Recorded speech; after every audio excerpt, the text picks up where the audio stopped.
80대 어르신 100명에게 물었습니다. 살면서 가장 후회되는 것이 무엇이냐고요? 100명 중 97명이 똑같은 대답을 했습니다. 그 대답이 무엇인지 아십니까? 지금 이 영상을 보고 계신 분이 60대라면 반드시 끝까지 보셔야 합니다. 내가 60대로 돌아갈 수 있다면 나는 절대 지금처럼 살지 않을 겁니다. 80이 되고 나서야 비로소 보이는 것들이 있습니다. 그때는 왜 그렇게 중요하다고 생각했는지, 왜 그것들을 위해 그토록 달렸는지 지금 생각하면 참 알 수가 없습니다. 늦기 전에 들으셔야 합니다. 몸이 아직 괜찮을 때, 마음이 아직 따뜻할 때, 바꿀 수 있는 힘이 아직 남아있을 때 이 이야기를 들으셔야 합니다. 이것은 누군가의 강의가 아닙니다. 80평생을 살아온 한 사람이 이제는 돌이킬 수 없는 시간 앞에서 여러분께 드리는 가장 솔직한 이야기입니다. 후회는 항상 너무 늦게 옵니다. 그런데 여러분은 아직 늦지 않았습니다. 이 영상이 도움이 되셨다면 구독과 좋아요 부탁드리고요. 댓글에 지금 사시는 지역 이름과 숫자 2를 남겨주시면 여러분 곁에서 더 좋은 이야기를 계속 전해드리겠습니다. 자, 지금 이야기 시작합니다.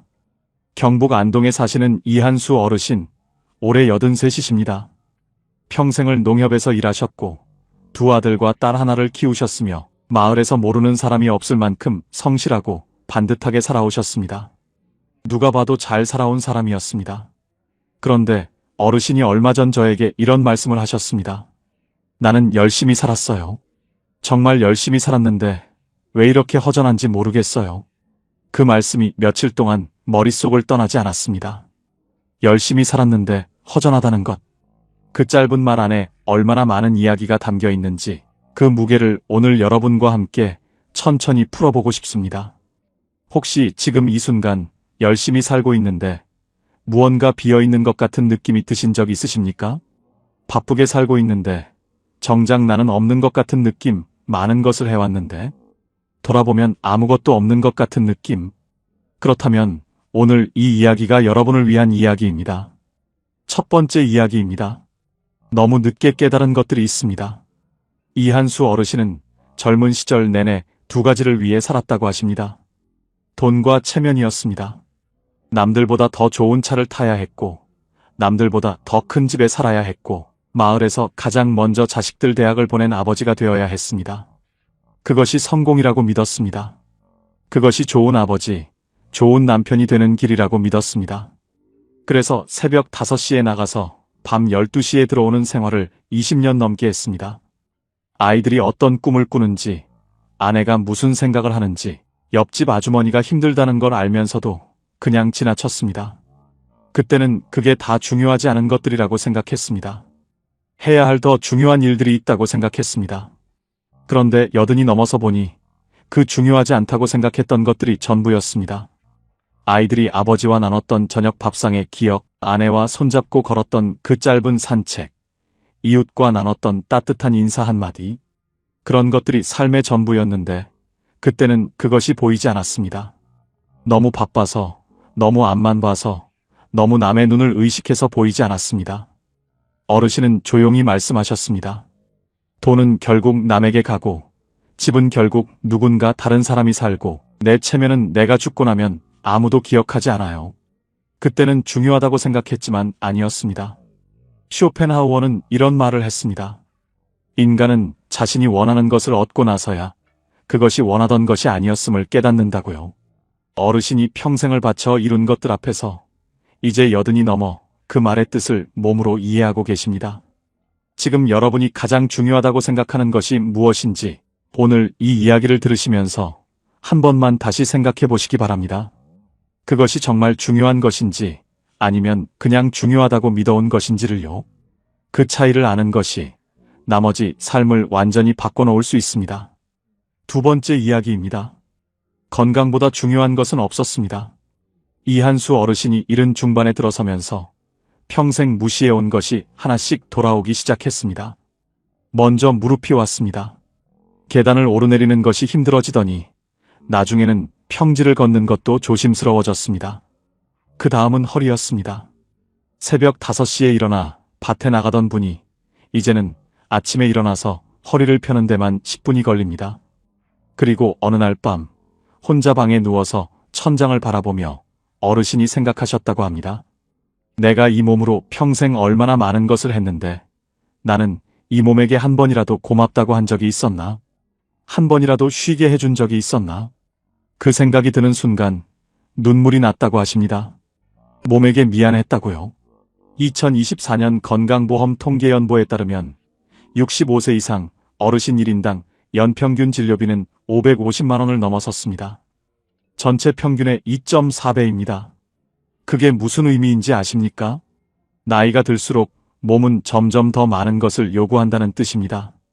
그런데 그 요구는 갑자기 오지 않습니다. 평생 몸을 어떻게 대했느냐가 쌓이고 쌓여서 나중에 한꺼번에 청구서처럼 옵니다. 어르신은 지금 그 청구서를 받아들고 계십니다. 그리고 이렇게 말씀하십니다. 60대로 돌아갈 수만 있다면 술 한 잔 덜 마시고 걷기 한 번 더 하겠다고요. 병원 가기 무섭다고 안 가던 거 제때 가겠다고요. 몸이 보내는 신호를 무시하지 않겠다고요. 건강은 잃고 나서야 그것이 전부였음을 알게 됩니다. 그러나 그때는 이미 되돌릴 수가 없습니다. 지금 여러분의 몸은 지금 이 순간 어떤 신호를 보내고 있습니까? 그 신호를 오늘도 무시하고 계십니까? 법구경에 이런 말이 있습니다. 건강은 최고의 이득이요. 만족은 최고의 재산이라고요. 그 말이 여든이 넘은 어르신의 무릎 앞에서 얼마나 선명하게 살아있는지 모릅니다. 세 번째 이야기입니다. 사람 때문에 웃고 사람 때문에 무너집니다. 이한수 어르신에게는 40년 지기 친구가 있었습니다. 젊을 때부터 함께 농협에서 일했고 아이들 학교도 같은 학교를 보냈고 명절이면 서로 집을 오가던 사이였습니다. 두 사람이 함께한 기억이 참 많았습니다. 30 중반에 같이 자전거를 타고 낙동강 둑길을 달렸던 봄날, 아이들이 초등학교에 입학하던 날, 함께 교문 앞에서 찍었던 사진, 명절 전날 밤 늦게까지 막걸리 한 잔을 기울이며 나눴던 이야기들. 그 친구가 60 중반에 먼저 세상을 떠났습니다. 갑자기였습니다. 뇌출혈이었습니다. 아침에 멀쩡히 밥을 먹다가 쓰러졌다는 소식을 들었을 때 어르신은 한동안 밥을 드시지 못하셨다고 합니다. 장례식장에서 친구의 얼굴을 보면서 어르신이 처음으로 생각하셨다고 합니다. 나는 이 친구에게 한 번이라도 고맙다는 말을 했던가, 보고 싶다는 말을 했던가, 좋은 친구라는 말을 했던가, 한 번도 안 했더라고요. 늘 다음에 하면 된다고 생각했으니까요. 그런데 다음이 오지 않았습니다. 그날 어르신은 친구의 얼굴을 한참 바라보시다가 고개를 숙이셨다고 합니다. 미안하다고, 고마웠다고, 그 말을 살아있을 때 한 번도 못해줘서 미안하다고 마음속으로 말씀하셨다고요. 어르신은 그날 이후로 사람을 대하는 방식이 달라졌다고 하십니다. 좋으면 좋다고 말하게 됐고, 보고 싶으면 바로 전화하게 됐고, 같이 밥 한 번 먹자는 말을 더 이상 미루지 않게 됐다고요. 사람을 잘 선택해야 합니다. 하지만 그보다 더 중요한 것이 있습니다. 곁에 있는 사람에게 오늘 전하지 못한 말을 내일로 미루지 말아야 한다는 것입니다. 타산 정약용 선생은 유배지에서 아들에게 편지를 쓰면서 이런 말을 남겼습니다. 사람과의 인연은 한 번 끊어지면 다시 잊기 어렵다고요. 그 인연을 소중히 여기는 것이 삶에서 가장 중요한 일이라고요. 여러분 곁에 지금 소중한 사람이 있습니까? 있다면 오늘 그 사람에게 연락 한번 해주십시오. 그냥 밥 먹었냐고, 그냥 잘 있냐고. 그 짧은 문자 하나가 그 사람의 하루를 바꿀 수도 있습니다. 그리고 언젠가 그것이 여러분의 가장 소중한 기억이 될 수도 있습니다. 네 번째 이야기입니다. 자식에게 너무 기대하지 마십시오. 이 이야기는 드리기가 참 조심스럽습니다. 그런데 이 이야기를 하지 않으면 오늘 이 영상이 완전하지 않을 것 같습니다.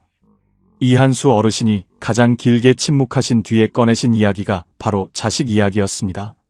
어르신은 두 아들을 위해 평생을 바쳤습니다.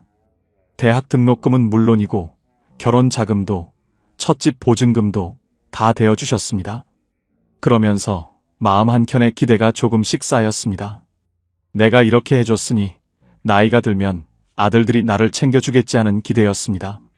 말로는 바라는 것 없다고 하셨지만 마음속에는 분명히 있었다고 어르신은 솔직하게 말씀하셨습니다.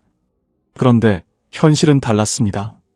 첫째 아들은 서울에 살면서 명절에도 잘 오지 못합니다. 며느리와의 사이가 편하지 않아서입니다. 둘째는 사업을 한다며 늘 바쁘고 전화를 해도 10번에 1번 받습니다. 어르신이 말씀하셨습니다. 서운하죠. 서운한데 그 마음을 아이들한테 표현하면 또 사이가 멀어질까봐 참아요. 그렇게 참고 있으면 더 외로워요. 그러다가 어느 날 밤 어르신은 혼자 방에 앉아서 오래 생각하셨다고 합니다. 내가 왜 이렇게 서운할까? 내가 아이들에게 무언가를 바라고 있었구나. 그 바라는 마음이 서운함을 만들고 있었구나. 그걸 깨닫는 순간 어르신은 조용히 우셨다고 합니다. 자식이 미워서가 아니라 기대를 품었던 자신이 안쓰러워서였습니다. 기대가 클수록 상처도 큽니다. 자식은 내가 낳았지만 내 것이 아닙니다. 자식은 결국 자신의 삶을 삽니다. 그것이 자식이 잘못된 것이 아닙니다. 그것이 삶의 순리입니다. 내가 부모에게 그랬듯이 자식도 나에게 그렇게 합니다. 자식에게 기대는 마음을 조금 내려놓으실 때 오히려 자식과의 관계가 더 편안해지는 경우가 많습니다. 기대 대신 그냥 바라보십시오. 잘 살고 있는지, 건강한지, 웃고 있는지. 그것만으로도 충분합니다. 그리고 그 비어있는 기대의 자리에 이제는 여러분 자신을 채워 넣으십시오. 5번째 이야기입니다. 나를 위해 살았어야 했습니다. 전남 순천에 사시는 윤복순 어르신, 올해 80살이십니다. 어르신은 22살에 결혼하셔서 지금까지 단 하루도 자신을 위해 산 날이 없으셨다고 합니다. 남편 뒷바라지, 아이들 뒷바라지, 시부모님 뒷바라지, 그리고 나중에는 손자들 뒷바라지까지. 언제나 누군가를 위해 밥을 짓고, 누군가를 위해 빨래를 하고, 누군가를 위해 잠을 줄였습니다. 하고 싶은 것이 없었냐고요? 있었습니다. 젊을 때부터 그림을 그리고 싶었습니다. 길을 걷다가 예쁜 꽃을 보면 그걸 그림으로 담고 싶다는 생각이 자주 들었습니다. 봄에 노란 개나리가 담벼락을 타고 올라가는 것을 보면서, 여름에 하늘을 가득 채운 뭉게구름을 보면서, 가을에 빨갛게 물든 단풍잎이 바람에 흔들리는 것을 보면서 저 풍경을 그림으로 담을 수 있다면 얼마나 좋을까 하고 생각했습니다. 그런데 한 번도 해본 적이 없습니다. 그럴 시간이 없었습니다. 아니, 정확하게는 나를 위해 시간을 쓰는 것이 미안한 일처럼 느껴졌습니다. 밥은 해야 하고, 빨래는 해야 하고, 아이들은 봐야 하는데, 내가 그림을 그리러 나간다는 것이 사치처럼 느껴졌습니다. 그렇게 58년이 흘렀습니다. 그러다 75세 남편이 세상을 떠나고 나서 처음으로 혼자가 됐습니다. 처음에는 뭘 해야 할지 몰랐다고 하십니다. 아무도 챙겨야 할 사람이 없으니까 아침에 일어나도 이유를 모르겠더라고요.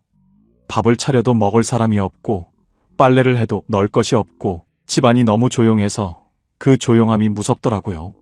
그렇게 2년을 보내셨습니다. 그러다가 딸이 수채화 수업을 등록해 줬습니다. 처음에는 억지로 갔습니다. 붓을 들고 앉아있는 것이 어색했습니다. 그런데 선생님이 흰 종이 위에 물감을 풀어보라고 했을 때 처음으로 붓을 종이에 대던 그 순간 어르신은 그 자리에서 눈물이 났다고 하십니다. 왜 눈물이 났는지 본인도 몰랐다고요. 그냥 났다고요. 나중에 혼자 생각해보니 그게 처음으로 나를 위해 뭔가를 한 날이었더라고요.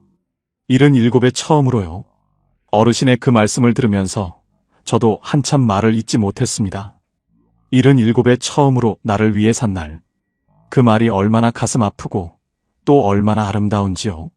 지금 이 영상을 보고 계신 여러분, 마지막으로 나를 위해 무언가를 한 것이 언제인지 기억하십니까?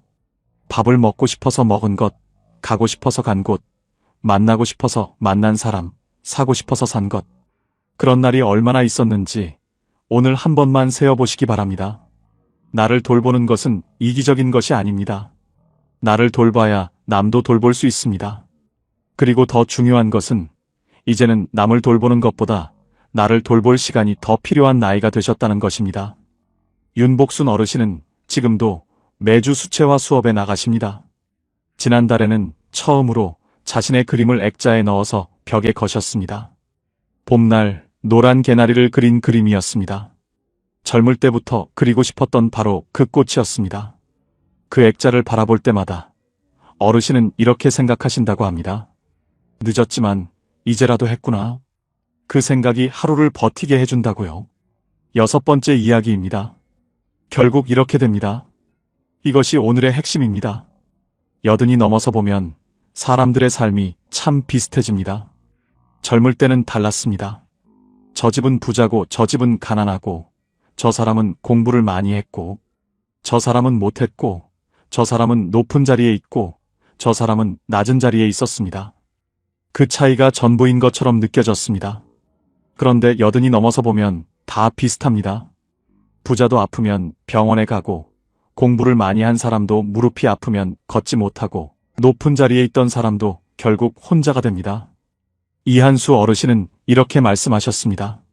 내가 젊을 때 그렇게 부러워하던 사람들, 그 사람들 지금 다 어디 있는지 아세요? 나랑 똑같아요. 아프거나 혼자거나 자식 때문에 속상하거나 결국 다 비슷해집니다. 그 말씀을 들으면서 참 묘한 감정이 들었습니다. 허무한 것도 같고 동시에 위로가 되는 것도 같았습니다. 결국 다 비슷하다면 지금 내가 남보다 못 가진 것 때문에 속상해할 필요가 없다는 뜻이기도 하니까요. 그렇다면 마지막에 남는 것은 무엇일까요? 이한수 어르신도 윤복순 어르신도 똑같은 이야기를 하셨습니다. 3가지가 남는다고요. 첫째는 건강입니다. 이한수 어르신이 말씀하셨습니다. 아침에 혼자 일어날 수 있다는 것, 밥을 혼자 먹을 수 있다는 것, 동네 한 바퀴를 혼자 걸을 수 있다는 것. 그게 전부예요. 그게 있으면 하루가 살만하고 그게 없으면 아무리 돈이 많아도 하루가 지옥이에요. 건강이 있어야 아침에 일어나서 창문을 열고 햇살을 맞을 수 있습니다. 건강이 있어야 좋아하는 사람 곁에 있을 수 있습니다. 건강이 있어야 윤복순 어르신처럼 붓을 들 수 있습니다. 둘째는 마음입니다. 윤복순 어르신이 말씀하셨습니다. 나는 한동안 왜 나만 이렇게 힘들게 살았나 하고 원망했어요. 그런데 그 원망을 내려놓고 나서야 비로소 하루가 편해지더라고요. 지금 창밖에 꽃이 피었다는 것을 처음으로 보게 됐어요. 원망 없는 마음, 비교하지 않는 마음, 오늘 하루에 감사할 수 있는 마음. 그 마음이 있는 사람과 없는 사람의 노년은 완전히 다릅니다.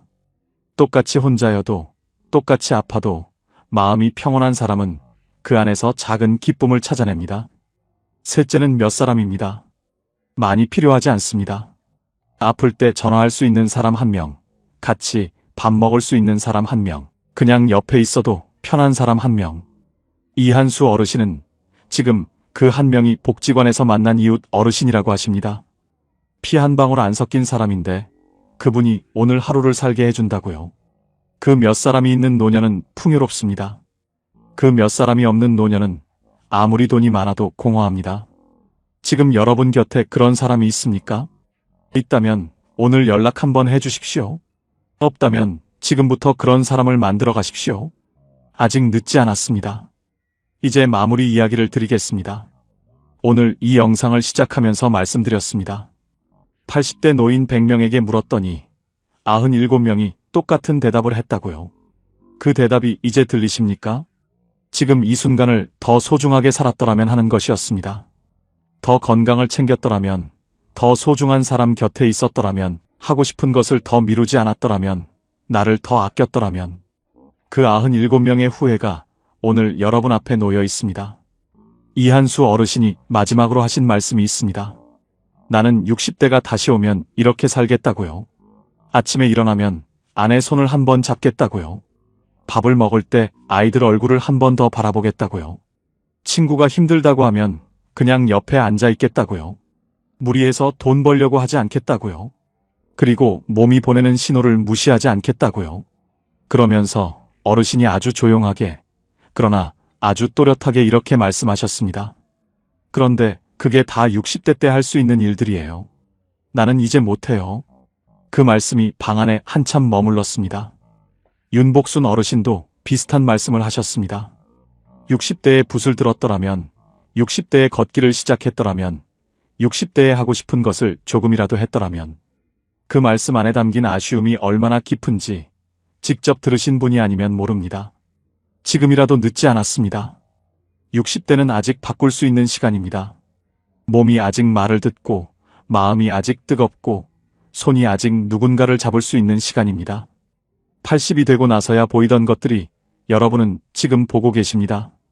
그 눈이 있는 한 아직 늦지 않았습니다. 오늘 이 영상이 끝나고 딱 하나만 해보십시오. 지금 당장 핸드폰을 들고 가장 오래 연락하지 못한 사람에게 문자 한 통 보내십시오. 그냥 밥 먹었냐고, 그냥 잘 있냐고. 그 문자 하나가 그 사람의 하루를 바꿀 수도 있고 여러분의 오늘을 바꿀 수도 있습니다.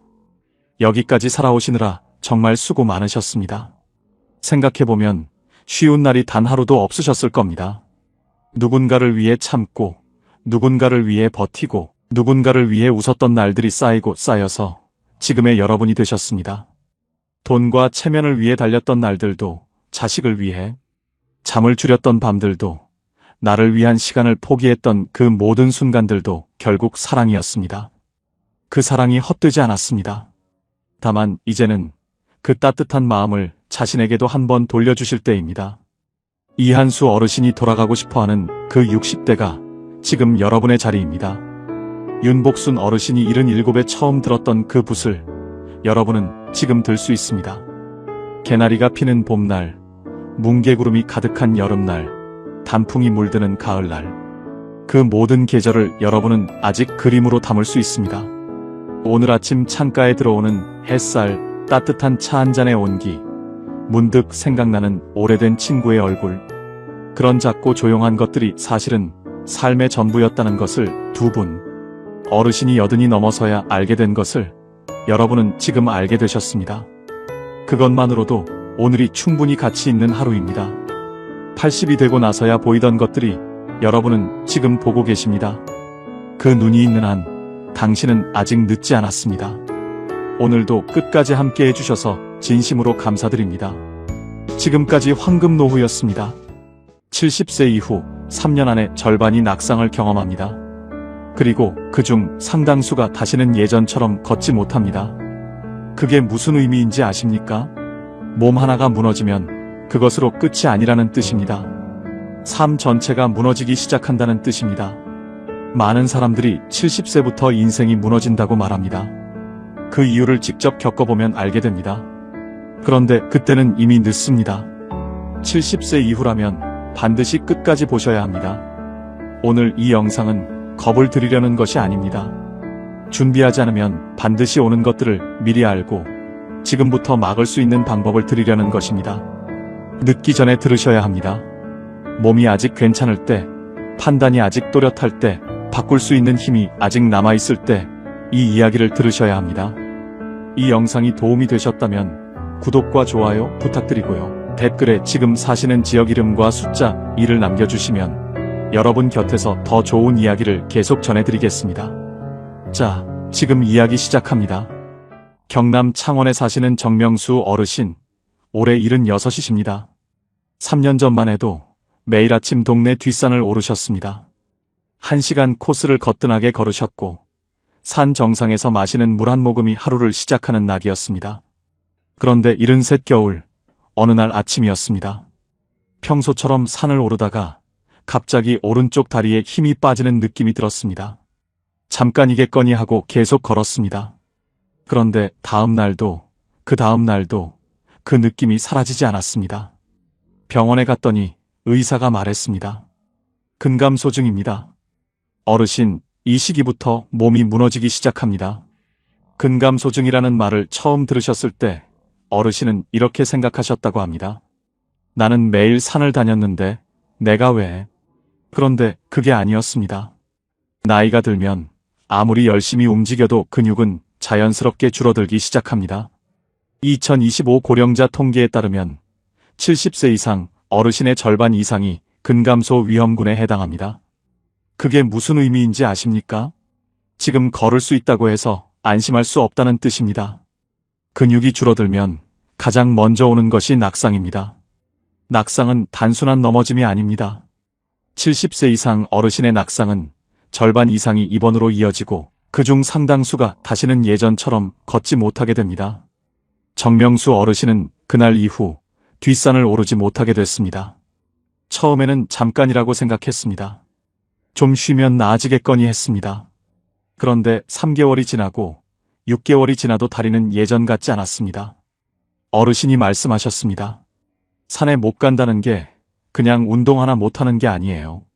아침에 일어날 이유가 없어지는 거예요. 그 말씀이 참 오래 마음에 남았습니다. 몸이 무너지면 마음도 같이 무너집니다. 그리고 마음이 무너지면 몸은 더 빠르게 무너집니다. 지금 여러분의 다리는 어떻습니까? 계단을 오를 때 전과 달리 힘이 더 든다는 느낌이 드신 적이 있으십니까? 그 느낌을 절대 그냥 지나치지 마십시오. 두 번째 이야기입니다. 둘 다 아픈 순간 아무도 돌봐줄 사람이 없습니다.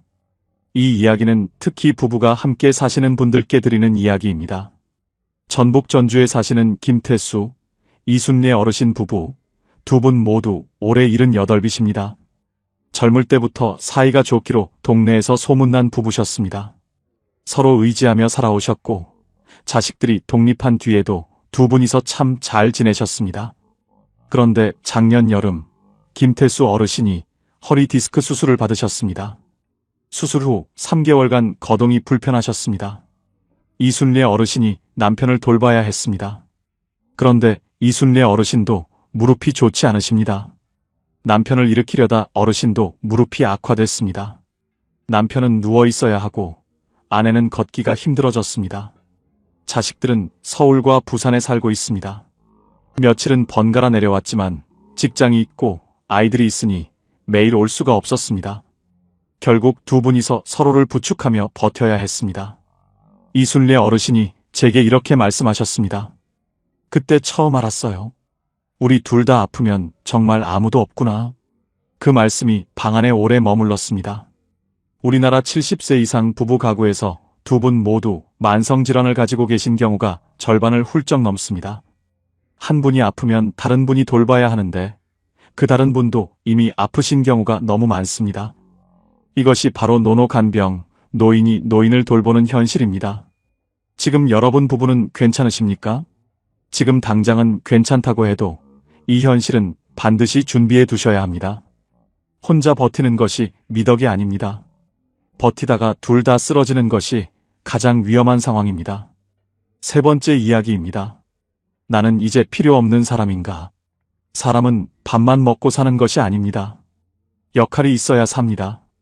내가 무언가를 하고 있다는 느낌, 누군가에게 필요한 사람이라는 느낌, 그것이 없어지는 순간 사람은 서서히 꺼져갑니다. 충남 천안에 사시는 박동진 어르신, 올해 72살이십니다. 어르신은 35년간 중학교 교사로 일하셨습니다. 정년퇴직 전날까지 수업을 하셨고 학생들이 찾아오는 선생님이셨습니다. 퇴직 후 처음 한 달은 괜찮았습니다. 오랜만에 쉬는 것 같아서 좋았습니다. 2달째도 그럭저럭 지냈습니다. 그런데 3달이 지나면서부터 이상한 일이 생겼습니다. 아침에 일어나야 할 이유를 모르겠는 겁니다. 오늘 무엇을 해야 하는지 모르겠는 겁니다. 35년 동안 매일 아침 학교에 갔던 사람이 갑자기 갈 곳이 없어졌습니다.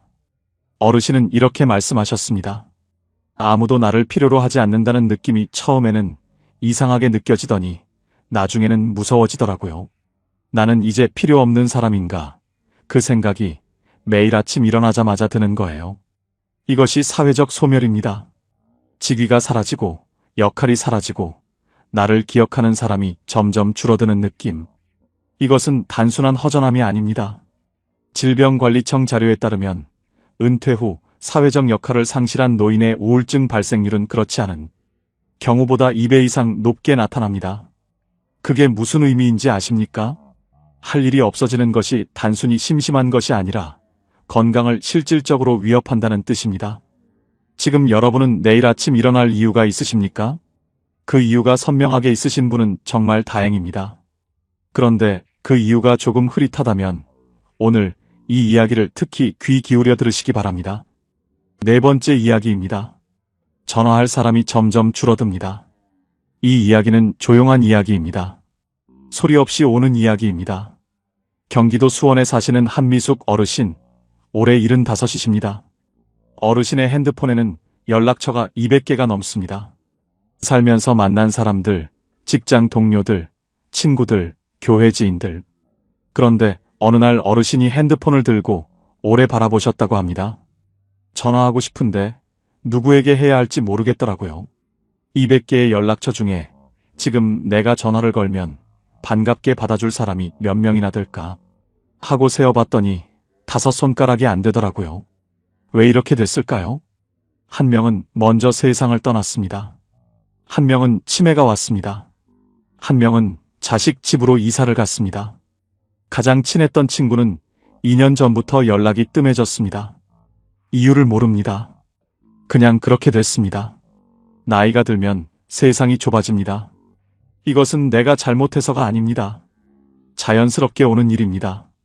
하지만 자연스럽게 온다고 해서 그냥 두면 안 됩니다. 전화할 사람이 없다는 것은 단순히 외롭다는 것이 아닙니다. 응급 상황이 생겼을 때 연락할 사람이 없다는 뜻이고, 힘든 일이 생겼을 때 털어놓을 사람이 없다는 뜻이고, 오늘 좋은 일이 생겼을 때 나눌 사람이 없다는 뜻입니다. 통계청 2025년 사회조사 결과에 따르면 70세 이상 1인 가구, 어르신의 18% 이상이 위급할 때 도움받을 사람이 없다고 답했습니다. 5명 중 1명은 진짜 혼자라는 뜻입니다. 지금 여러분 핸드폰에 오늘 당장 전화를 걸 수 있는 사람이 몇 명이나 있으십니까? 그 숫자를 한번 세어보시기 바랍니다. 5번째 이야기입니다. 모르면 위험해집니다. 정명수 어르신의 이웃에 혼자 사시는 할머니가 한 분 계십니다. 올해 78이십니다.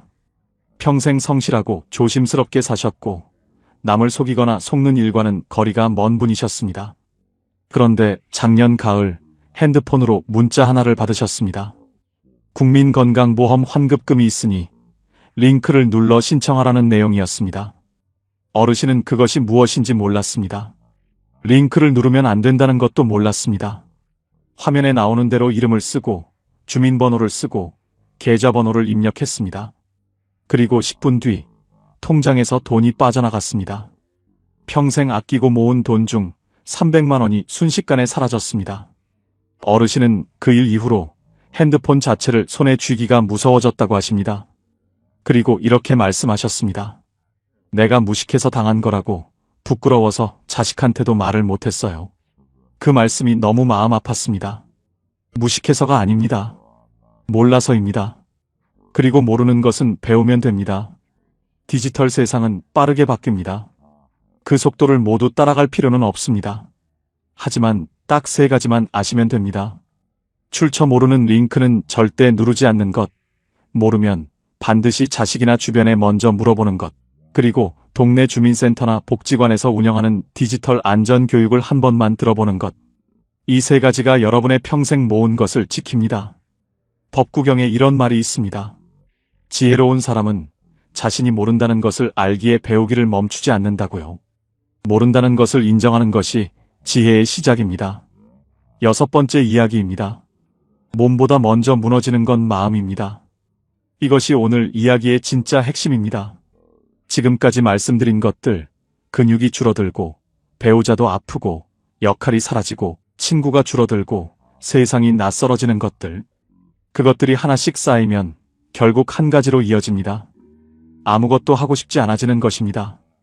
박동진 어르신이 퇴직 후 6개월이 지났을 때 하루 일과가 이랬다고 하십니다. 아침 9시에 일어납니다. 밥을 먹고 텔레비전을 봅니다. 점심을 먹습니다. 낮잠을 잡니다. 텔레비전을 보고 저녁을 먹습니다. 잠을 잡니다. 그 하루가 매일 똑같이 반복됐습니다. 처음에는 그래도 됐습니다. 쉬는 거니까요. 그런데 한 달이 지나고 2달이 지나도 아무것도 달라지지 않자 어르신은 이상한 감정이 들기 시작했다고 합니다. 아무것도 기다려지는 게 없어요. 내일이 오늘이랑 다를 것 같지가 않아요. 그런데 그게 무서운 게 아니라 그냥 아무렇지도 않은 거예요. 그 무감각함이 오히려 더 무서웠다고 하십니다. 쇼펜하우어는 이런 말을 했습니다. 인간에게 가장 큰 고통은 아픔이 아니라 무료함이라고요. 아픔은 살아있다는 신호라도 되지만 무료함은 살아있는 이유 자체를 지워버린다고요. 박동진 어르신이 텔레비전 앞에서 보낸 그 6개월이 바로 그것이었습니다.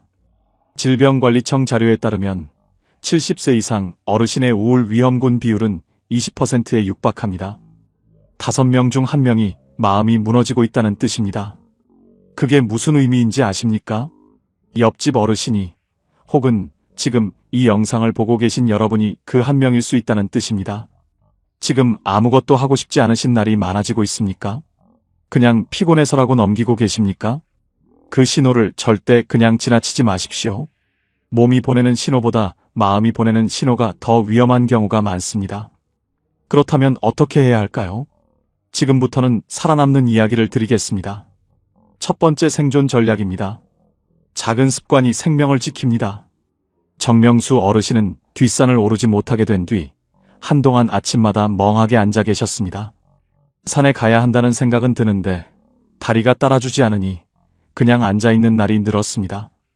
그러다 물리치료사 선생님이 아주 작은 것 하나를 알려주셨습니다. 발가락 운동이었습니다. 의자에 앉아서 발가락을 쭉 폈다가 오므리는 것, 발 뒤꿈치를 천천히 들었다가 내리는 것. 하루 10분이면 충분하다고 하셨습니다. 어르신은 처음에 콧웃음을 치셨다고 합니다. 이게 무슨 운동이냐고요? 그런데 선생님이 말씀하셨습니다. 어르신, 큰 것을 시작하려다 아무것도 안 하는 것보다 작은 것을 매일 하는 것이 훨씬 강합니다. 그 말씀에 어르신이 마음을 바꾸셨습니다. 그날부터 매일 아침 밥을 먹고 나서 의자에 앉아 10분씩 발가락을 움직이기 시작하셨습니다. 한 달 뒤 다리에 힘이 조금 돌아왔습니다. 2달 뒤에는 동네 한 바퀴를 걸을 수 있게 됐습니다. 3달 뒤에는 공원 벤치까지 걸어가서 햇볕을 쬐는 것이 새로운 낙이 됐습니다. 어르신이 웃으시면서 말씀하셨습니다. 발가락이 나를 살렸어요. 근육은 포기하지 않는 한 반드시 반응합니다. 나이가 들어도 근육은 자극을 주면 살아납니다. 오늘부터 딱 하나만 하십시오. 앉아서 발 뒤꿈치를 들었다 내리는 것 하루 30번. 그것이 낙상을 막고 여러분의 다음 10년을 지킵니다. 두 번째 생존 전략입니다. 도움 요청은 약함이 아니라 전략입니다. 김태수 이순례 어르신 부부가 둘 다 아프게 됐을 때 이순례 어르신은 처음에는 아무에게도 말씀을 못 하셨습니다. 남에게 우리 형편을 알리는 것이 부끄럽다는 생각이 드셨습니다. 평생 남의 도움 없이 살아오셨으니까요. 그런데 남편을 혼자 부축하다가 무릎이 더 나빠지고 나서야 딸에게 전화를 하셨습니다. 딸이 주민센터에 전화를 했고 방문 요양 서비스를 신청했습니다. 며칠 뒤 요양보호사 선생님이 처음으로 집에 오셨습니다. 그분이 남편을 일으켜 세우고 씻겨드리고 식사를 챙기는 것을 보면서 이순례 어르신은 처음으로 눈물이 났다고 하십니다. 고마워서가 아니었습니다. 이제까지 왜 이걸 혼자 버텼나 싶어서였습니다. 그리고 그날 처음으로 자신의 무릎을 치료받으러 병원에 가셨습니다. 도움을 요청하는 것이 포기가 아닙니다. 더 오래, 더 건강하게, 더 품위 있게 살기 위한 전략입니다. 여러분 지역 주민센터에 노인 돌봄 서비스가 있습니다. 노인 장기요양보험이 있습니다. 혼자 버티지 마십시오. 버티는 것이 미덕인 시대는 지났습니다. 세 번째 생존 전략입니다. 깊은 관계보다 느슨한 연결이 외로움을 막습니다. 한미숙 어르신은 전화할 사람이 없다는 것을 깨달은 뒤 한동안 집안에만 계셨습니다. 사람을 만나고 싶은데 만날 사람이 없다는 것이 더 외롭게 느껴졌습니다. 그러다 딸이 복지관 뜨개질 모임을 권했습니다. 처음에는 거절하셨습니다. 나이 들어서 뜨개질을 배우러 가는 게 창피하다고요. 그런데 딸이 말했습니다. 엄마, 뜨개질 하러 가는 게 아니라 사람 만나러 가는 거잖아요. 그 말에 마음이 움직이셨습니다. 처음 나가던 날 어르신은 구석자리에 앉아서 아무 말도 안 하셨다고 합니다. 그냥 다른 분들이 실을 꼬는 것을 바라보셨습니다. 그런데 옆에 앉으신 분이 먼저 말을 거셨습니다. 처음 오셨어요? 반가워요. 그 짧은 한마디가 어르신의 가슴을 따뜻하게 했다고 하십니다. 그날 이후 매주 모임에 나가셨습니다. 이름도 잘 모르는 분들과 나란히 앉아 실을 꼬면서 나누는 짧은 대화들, 그게 하루를 버티게 해줬다고 하셨습니다. 깊은 관계가 없어도 됩니다. 매일 보는 얼굴, 가끔 인사하는 사람, 이름은 몰라도 나를 알아봐주는 사람. 그런 느슨하고 가벼운 연결이 외로움을 막습니다. 복지관이든 경로당이든 동네 공원이든 사람이 있는 곳으로 나가십시오. 한 걸음만 나가면 사람이 있습니다. 네 번째 생존 전략입니다. 뇌를 멈추게 하면 인생도 멈춥니다. 박동진 어르신이 무기력에서 빠져나온 것은 아주 작은 일 때문이었습니다. 어느 날 딸이 전화를 해서 말했습니다. 아버지, 이번 주말에 같이 어디 가요? 근처 5일장이 선다는데 구경이나 해요. 어르신은 별 기대 없이 따라 나섰습니다. 그런데 장터에 들어서는 순간 무언가가 달랐습니다. 생전 처음 보는 나물 이름을 파는 아주머니에게 물어봤습니다. 낯선 냄새, 처음 보는 물건들, 시끌벅적한 소리들. 어르신은 그날 처음으로 뭔가 눈이 떠지는 느낌이 들었다고 하십니다. 그냥 눈이 떠지는 게 아니라 마음이 깨어나는 느낌이요. 집에 돌아오는 차 안에서 어르신이 딸에게 말씀하셨습니다. 다음 주에 또 어디 가자. 딸이 그 말을 듣고 눈물이 날 뻔했다고 했습니다. 6개월 만에 처음으로 아버지가 다음을 기대하는 말을 했으니까요. 뇌는 새로운 것을 보면 깨어납니다. 새로운 길로 걸어보는 것, 처음 가보는 식당에서 밥을 먹는 것, 한 번도 안 읽어본 분야의 책을 한 페이지 읽어보는 것. 거창하지 않아도 됩니다. 뇌는 낯선 자극에 반응합니다. 그 작은 자극이 마음을 깨우고 마음이 깨어나면 몸도 따라 깨어납니다. 다산 정약용 선생은 이런 말씀을 하셨습니다. 하루하루를 그냥 보내지 마라. 오늘 하루도 소중한 삶의 한 부분이다. 매일 똑같이 텔레비전 앞에 앉아 있는 것은 하루를 보내는 것이 아니라 하루를 버리는 것입니다. 오늘 딱 하나만 낯선 것을 해보십시오. 그게 시작입니다. 이제 마무리 이야기를 드리겠습니다. 오늘 이 영상을 시작하면서 말씀드렸습니다. 70세 이후 3년 안에 절반이 낙상을 경험한다고요. 그런데 오늘 이야기를 끝까지 들으신 여러분은 이제 아실 겁니다. 진짜 무서운 것은 낙상이 아니었습니다. 몸이 무너지기 전에 마음이 먼저 무너지는 것이었습니다. 아침에 일어날 이유를 모르겠는 것, 전화할 사람이 없는 것, 아무것도 기다려지지 않는 것. 그것이 진짜 위기였습니다. 70세 이후는 준비하지 않으면 무너집니다. 이것은 협박이 아닙니다. 현실입니다. 근육은 자연스럽게 줄어들고, 배우자도 아프고, 역할은 사라지고, 친구는 줄어들고, 세상은 빠르게 바뀝니다. 그리고 그것들이 하나씩 쌓이면 어느 날 갑자기 몸보다 마음이 먼저 무너지는 날이 옵니다. 그날이 오기 전에 오늘부터 준비하셔야 합니다. 하지만 지금부터 바꿀 수 있습니다. 정명수 어르신은 발가락 운동 하나로 다시 공원 벤치까지 걸어가십니다. 이순례 어르신은 도움을 요청한 그날부터 처음으로 자신의 무릎을 치료받고 계십니다. 한미숙 어르신은 이름도 모르는 분들과 매주 나란히 앉아 시를 꼬면서 외로움을 이기고 계십니다. 박동진 어르신은 매주 처음 가보는 골목을 걸으며 다시 내일을 기다리고 계십니다. 이분들이 하신 것이 거창하지 않습니다. 작은 것 하나씩, 딱 하나씩 바꾸셨을 뿐입니다. 이 시기는 끝이 아닙니다. 전환점입니다. 오늘 이 영상이 끝나고 딱 하나만 해보십시오. 지금 당장 핸드폰을 들고 가장 오래 연락하지 못한 사람에게 문자 한 통 보내십시오. 잘 있냐고, 밥은 먹었냐고. 그 문자 하나가 그 사람의 하루를 바꿀 수도 있고 여러분의 오늘을 바꿀 수도 있습니다. 여기까지 살아오시느라 정말 수고 많으셨습니다. 누군가를 위해 참고 버티고 웃었던 그 모든 날들이 지금의 여러분을 만들었습니다. 근육이 조금 줄어도, 친구가 조금 줄어도, 역할이 조금 달라져도 여러분은 여전히 충분히 소중한 사람입니다. 이제는 그 힘을 자신을 위해 쓰실 시간입니다.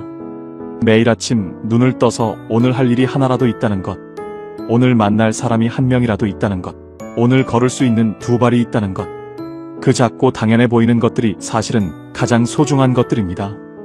몸보다 먼저 무너지는 건 마음이라고 했습니다. 그렇다면 반대도 성립합니다. 몸보다 먼저 살아나는 것도 마음입니다. 오늘 이 영상을 끝까지 보신 여러분의 마음은 지금 이미 조금 달라져 있습니다. 그것이 시작입니다. 70세 이후 어떻게 사느냐에 따라 인생이 완전히 달라집니다. 오늘도 끝까지 함께 해주셔서 진심으로 감사드립니다. 지금까지 황금노후였습니다.